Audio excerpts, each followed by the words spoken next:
Итак, пошагово. Выключаем зажигание, закрываем все двери, забираем ключ замка, переводим механизм замка багажника в положение «закрыть», берем мультиметр и переводим его в режим измерения тока. Амперы. Далее нам необходимо снять минусовую клемму и подключаем мультиметр между минусовой клеммой и клеммой на аккумуляторе. И фиксируем. Так выглядит наше соединение и показатели. Убедитесь, что мультиметр рассчитан как минимум на 10-20 ампер. Когда подключили правильно, мультиметр покажет текущую утечку тока.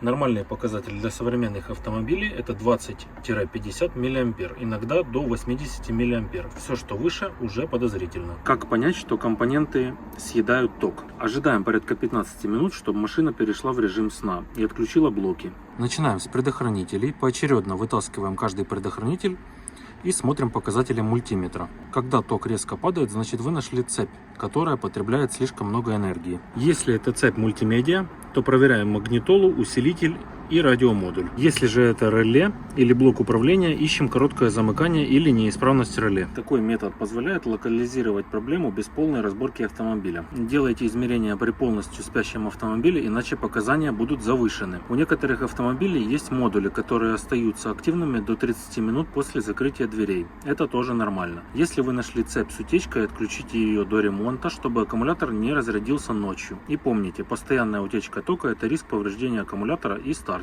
Как быстро минимизировать проблему? Первое – это проверка и замена старых реле, отключение лишней электроники, которая не используется. Регулярная проверка аккумулятора и зарядного напряжения. Если у вас новый аккумулятор и вы все равно видите разряд, это первый сигнал, что утечка есть. В это видео я добавлю подробный список цепей и компонентов BMW, которые чаще всего вызывают утечку тока. Это актуально для большинства моделей, особенно E-серии, E53, E46, E39 и другие серии, и новые FG серии. Также в это видео добавлю готовую таблицу для BMW, которая поможет быстро выявить утечку тока. В ней указано предохранитель, цепь, нормальный ток в спящем режиме и возможная причина. Как пользоваться таблицей? Подключаем мультиметр между минусовой клеммой и аккумулятором, смотрим общий ток. Если выше нормы, начинаем поочередно вынимать предохранители. Когда ток падает резко, смотрим в таблице, какой предохранитель отвечает за эту цепь. Проверяем конкретный модуль или реле, которое подкреплено к этой цепи. После устранения утечки проверяем ток снова, он должен вернуться в норму. Для точной диагностики полезно иметь схему предохранителей именно вашей модели. Ссылку на видео о предохранителях BMW E53 кузов оставлю вверху во всплывающем окне и под видео в описании. Некоторые модули могут просыпаться при открытии двери или при отключении мультимедиа.